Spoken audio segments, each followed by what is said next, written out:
We will now turn our attention to the subject of cancer.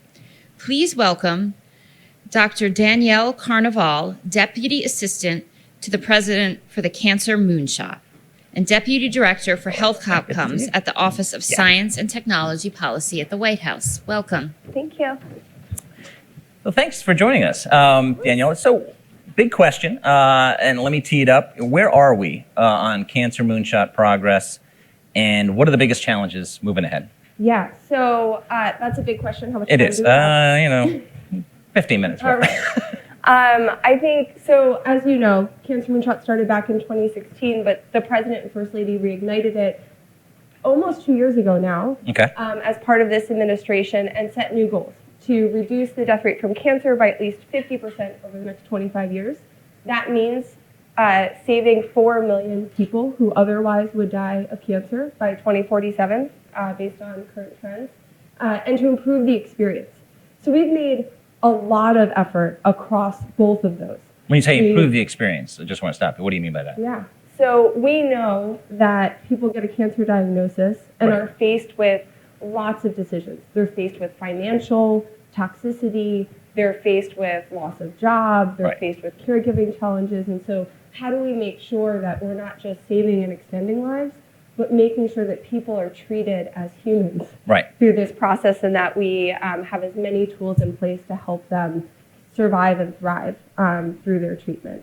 And so we've taken a lot of steps that we know will make an impact on both of those. A big one we were just talking about is making sure that cancer navigation services are reimbursed for as many people facing cancer as possible. This means you have someone with you making those decisions, talking about clinical trials, referring you to additional support services. ARPA-H, a brand new agency to drive innovation in new ways to prevent, detect, and treat cancer and other diseases, has invested nearly $500 million already. A lot of that is going to impact the fight against cancer. The one other thing I'll mention is this is not just about driving new ways to prevent, detect, and treat cancer, which we need. It's making sure that the tools we have today and those we develop along the way reach more Americans. And so we've been focused on cancer screening and making sure that that access is really reaching across the country. We've been focused on prevention through implementation of the bipartisan infrastructure law that's cleaning up toxic sites and water lines, and on making sure that smoking cessation services reach as many people as possible. A lot of the gains that we've seen, if you look quantitatively over the last few decades, has been driven by prevention, and especially by a decrease in smoking. And yet smoking is still the largest single driver of cancer death in this country. And so we have more to do. And you mentioned access. How do you ensure equal access, which is very hard to do?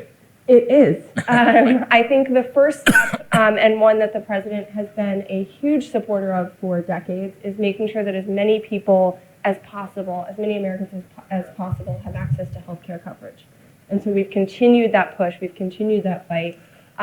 The other thing is making sure that the services and the tools that are available are really reaching into communities. For example, the Centers for Disease Control and Prevention, CDC, as part of the Cancer Moonshot, made a more than $1 billion commitment around cancer screening. They've already put out hundreds of millions of dollars of those grants. Those go to community organizations and local providers that have that reach into communities.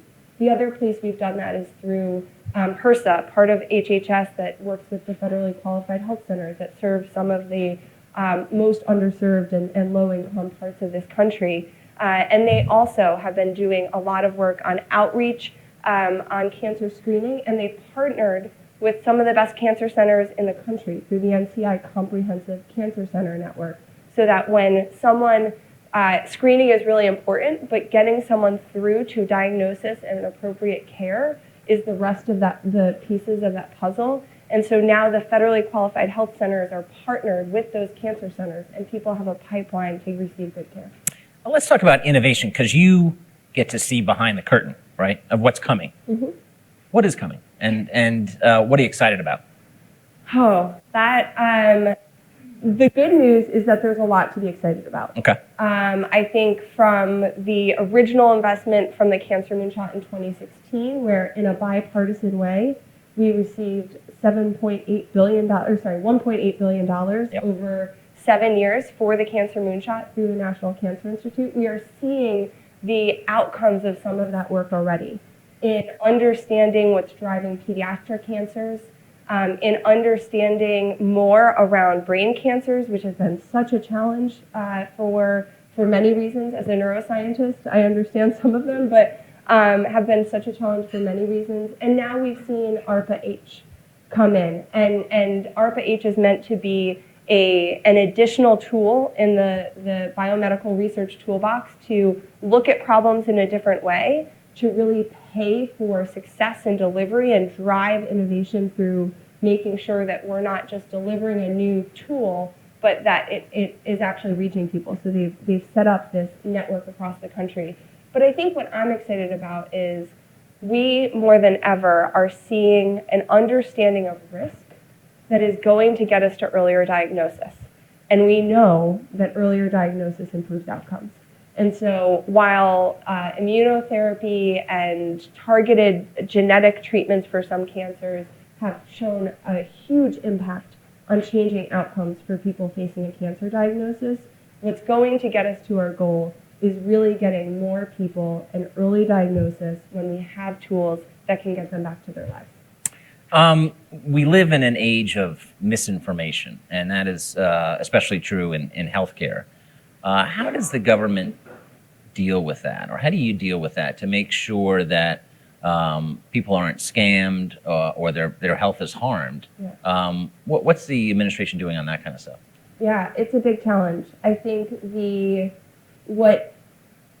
may be oversimplifying it, but to go back to the relationship between a physician and a patient, right? Like that's where people are trusting the information that they're getting.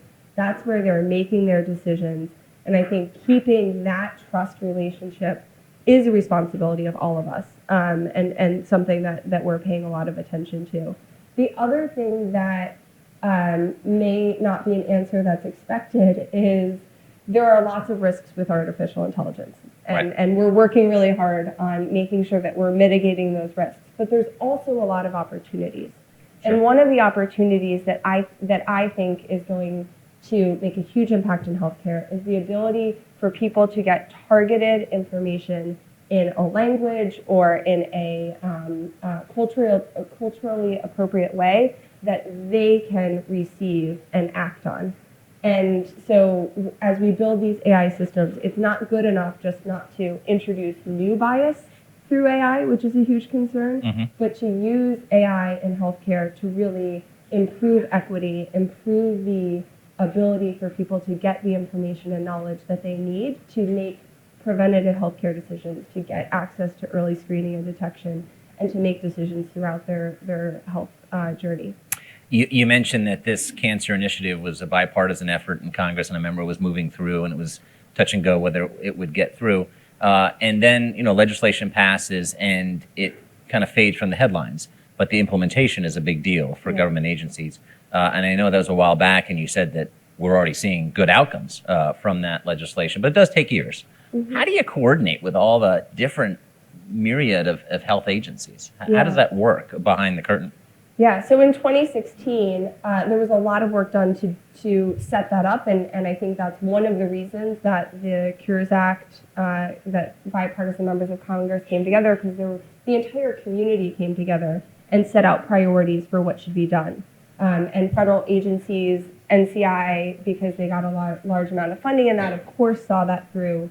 But the Oncology Center of Excellence at the Food and Drug Administration, the FDA, was created in that legislation. There was a lot of work done through HHS, through the Office of the National Coordinator for Health IT, on making sure people have access to their own health information and that health information is more interoperable so we can learn from the experiences of more people. So we did a lot of work in 2016 to make sure that that work was followed through. And then we picked it back up in 2022 when we reignited the Cancer Moonshot. And the president created the first ever cancer cabinet. So this is what brings across government together, everyone from the Environmental Protection Agency and the U.S. Department of Agriculture to, of course, Health and Human Services, and many of its components that have an impact here, Department of Veterans Affairs and Defense, Energy, I'll stop, but I could keep going. And the goal is a lot of work is being done across the priorities that we have on screening, on preventing cancer, on understanding and addressing environmental and toxic exposure, on driving innovation to reach people in communities, and on better supporting patients and caregivers. A lot of that's being done in each agency, but what we've seen is that by bringing together, we can figure out, ARPA-H is launching a new hub and spoke model that reaches across the country, and we're going to have clinical trials reaching people in communities that were beyond the reach really of the research system prior. Right. But those are also going to be run at VA and DoD, right? Okay. So by having those conversations, we can make those connections and make sure we're learning from other parts of government and implementing across so that we reach as many people as possible. I know the administration you mentioned has bold goals on cancer. But long term, can we really end cancer as we know it? And how long? What do you think that's going to take? Yeah, I mean, the way we've defined it, it's changing how we know cancer today. So it's not just about driving cures or treatments that can get people back to their lives and turn a cancer diagnosis into a chronic illness that they can manage. It's about making sure we prevent more cancers, we detect them early, and I think we can do that. I think there has been huge bipartisan support for these goals for decades, and I don't think that that's going to stop. Cancer is a priority for this administration because it impacts every American family. It's a personal mission for the president and the first lady because it has impacted their family significantly. Yep. It's impacted mine, and I think it's something that we can all get behind and show. When we do come together, like the president said as part of his unity agenda, when we come together, we can solve problems for the American people and deliver. And do you think, as a last question, we have made significant progress? Because we have in a lot of ways. Yeah, I mean, like I referred to a little bit at the beginning, we have seen the death rate from cancer, that measure of one of the measures of our success for the Cancer Moonshot, come down by about 25% over the last 2 decades. If you look even back further, it's been about a third of a decrease in that cancer death rate. That is huge progress. That is millions of people getting to sit at the dinner table for Christmas, and being at the wedding that they didn't think that they were going to be at. And with additional progress in these areas that we've set priorities in, we need to double that rate and bring it down over the next 25 years by 50%, and it is possible. How can Congress help you? Congress can help. Like I said, it is about innovation, so we need to make sure that bipartisan support for robust biomedical research continues. But we also need to do the work through the rest of HHS and DoD and VA on reaching people with prevention. We need to prioritize prevention. We know that that's how we save money in the long run, is preventing disease in the first place. And so I think if we could come together around a really preventative mindset and do the work we need to do, that would be a huge benefit. That's a good note to end on. Thank you, Danielle, for joining us. Please thank her for joining us. I'll hand it back to Sarah. Appreciate it.